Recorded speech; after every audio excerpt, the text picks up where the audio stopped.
This video is the beginning of a series of videos on early portrait photography, light and likeness. So here we'll begin talking about 19th century portraiture, and also later on we will talk a little bit about more contemporary portraiture as well. So in this section we will look at the daguerreotype process a bit more. We'll look at some work by daguerreotype photographers, mainly portrait photographers, and we will contemplate contemporaneous thought from the 1840s and in that era. We'll see if we can learn a bit about who these people were, what they valued, and why. So we're going to compare a team of portrait photographers, Southworth and Hawes, who are making daguerreotypes, to a team of photographers, Hill and Adamson, who are making calotype portraits around the same time period, and think about the two different processes. And then we're also going to, as I said, examine a few more modern portraits. Rather than continuing our discussion about photography in a chronological way, as we have in the survey lectures, I'm really much more interested in looking at topics and themes that are underlying to photography in some way. So we'll discuss portraiture here in this lecture series, because obviously portraiture has been a pretty big deal for photography since the very beginning of the medium. So it's also important to understand and to look at ourselves now and think about what it's like now versus what it was like during that time period over about 150 years ago when these people were being portrayed in portraits that we'll be looking at. You know, how different is that? How similar is it? I think there's a lot of differences and similarities. Actually, even if you look at just at this image here, like the sense of this woman looking back at the camera and just understanding what that whole process was like, knowing what it was like to be in a photo studio at that time versus this kind of image. Here's a portrait by Platon made in 2017 of 50 Cent. Just the optics that are being used and the way that you're able to capture um, the detail and the depth of field, meaning everything being in focus from the foreground here and the difference in scale of his hands and his head. So many technical differences, but also the relationship between the photographer and the sitter is very different as well. So photography all by itself was terribly time-bound into its own fragment of the past. And the symbolism in a photograph is always dependent on its own time and where it is in time. Are we observing something from the past? Are we looking at something from the present? It really changes the way we think about it. But it's also dependent on the viewer, that's us, and the viewer's ability to bridge that gap between then and now.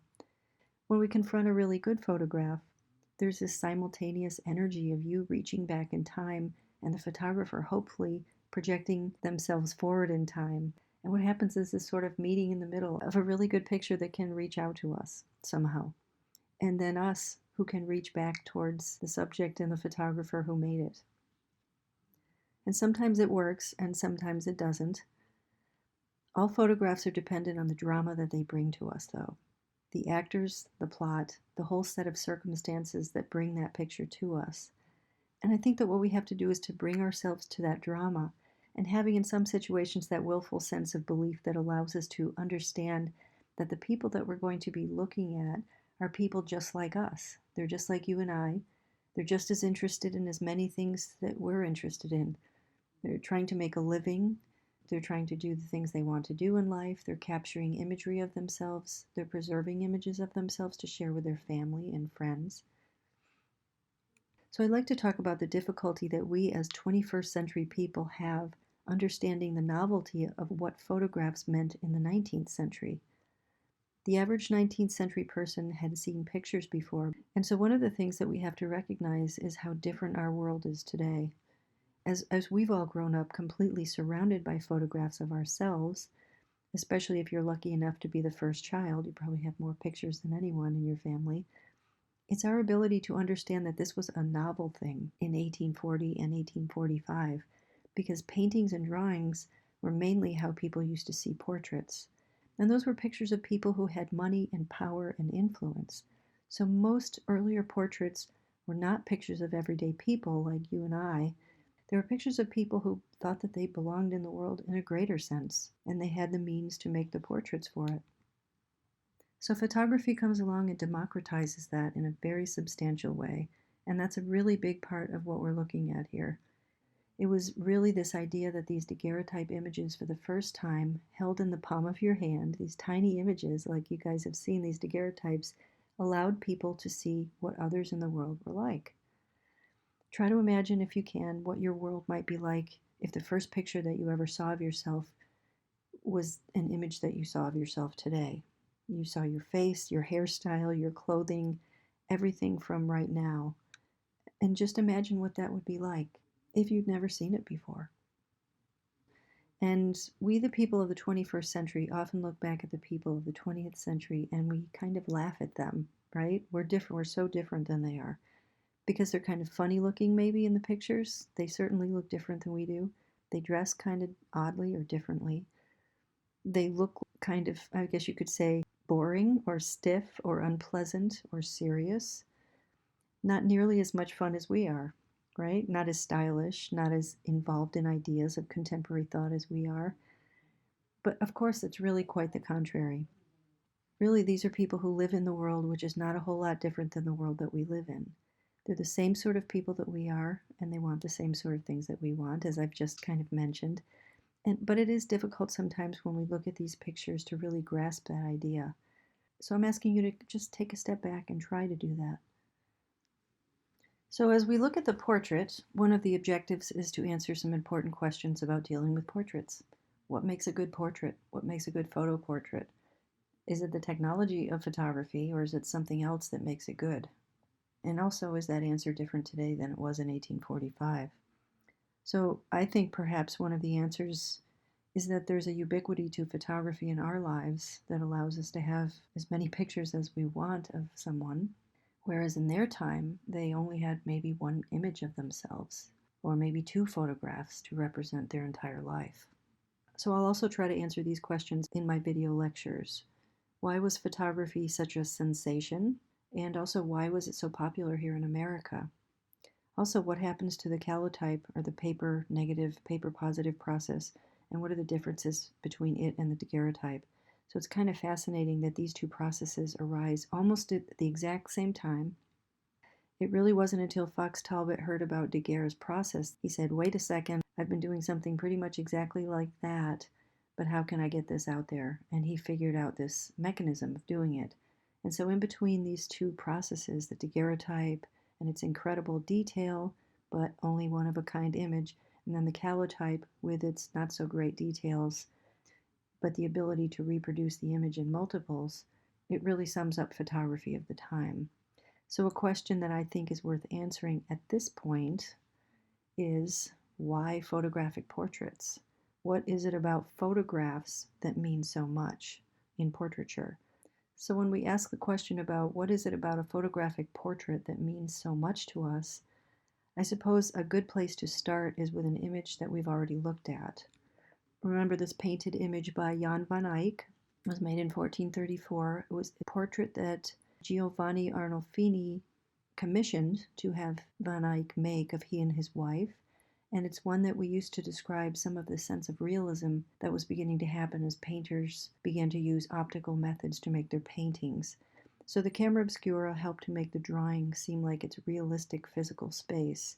And you might recall on the mirror, on the reflection on the wall here, we had looked at it earlier in another lecture, the image is reflecting the opposite side of the subject of our painting optically. Also, here's Da Vinci's Mona Lisa, La Gioconda painting. It's the wife of Francesco del Giocondo. There's a very fanciful background here. There's a sense that she's in the background, that she's rounded. She's a physical person inside the picture.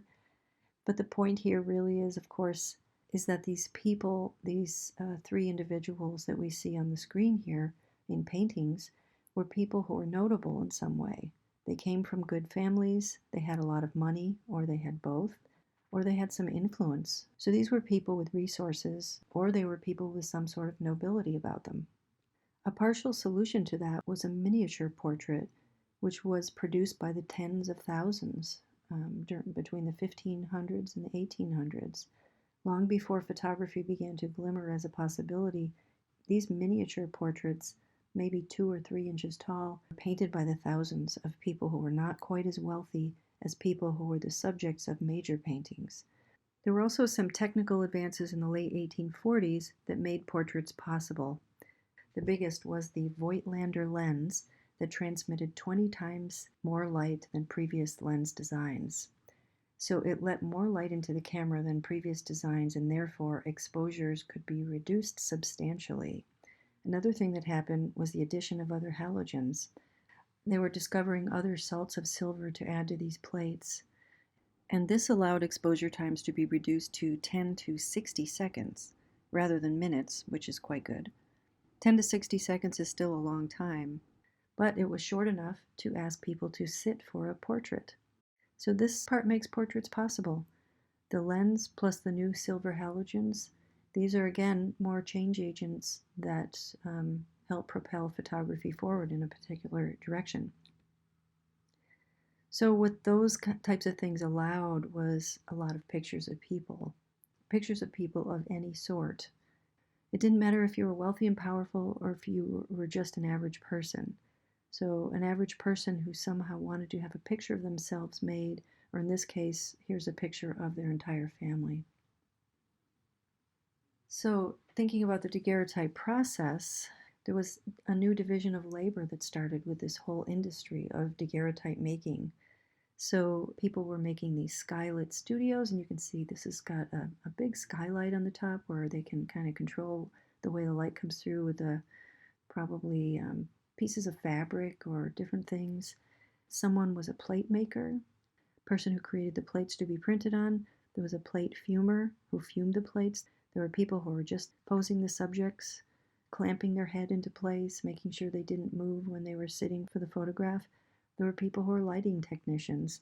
They understood how the light worked, and they made sure that they positioned the subjects to get the best quality of light. And then there were camera operators. So lots of jobs for people around this industry at that time too.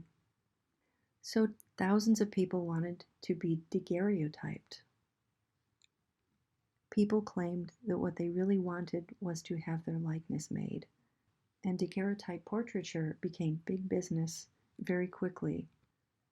Some studios were able to create up to 1,000 portraits in one day, which was actually quite astounding.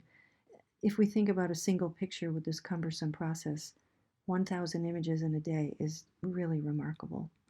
So the cost was quite high still, and while we often think of photography as ubiquitous and cheap, these pictures were not inexpensive. The large plates that were around 6 inches by 8 inches cost about $33, which is the equivalent of about $500 in today's money. So this was not a casual purchase. It was something that was a big-time luxury. However, I would say that the 6 by 8 plate is really not as common as the smaller images. Most images were small plate images around 2 or 3 inches, which would have cost people around $3, which is the equivalent of about $45 today, so much more affordable. Competition between daguerreotype studios drove the prices down even lower and lower, and eventually you could get a double lens image made costing about 12 cents a piece. And actually, I've reviewed this process before, so I'm going to create this link to the animation of the daguerreotype process for you to look at. So what we end up with is lots of pictures of people. And here the author T.S. Arthur is writing about the daguerreotype in 1849. He's an American author, and he says, "If our children and our children's children to the third and fourth generation are not in possession of portraits of their ancestors, it will be no fault of the daguerreotypists of the present day, for verily they are limning faces that promise to make every man's house a daguerrean gallery. In our great cities a daguerreotypist is to be found in almost every square, and there is scarcely a county in any state that has not one or more of these industrious individuals busy at work and catching the shadow before the substance fades away.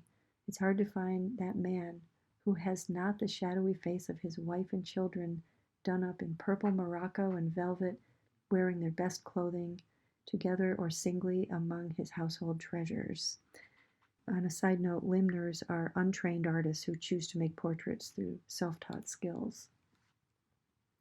So here is a daguerreotype portrait of a woman holding a daguerreotype portrait.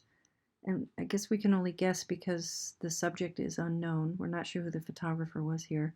and this might be her husband or her father or someone who was not able to be present. Here she is including this person in the form of a photograph as a stand-in for the real person. So I guess it just allows you to think about how powerful the object of the photograph was for people of that time period.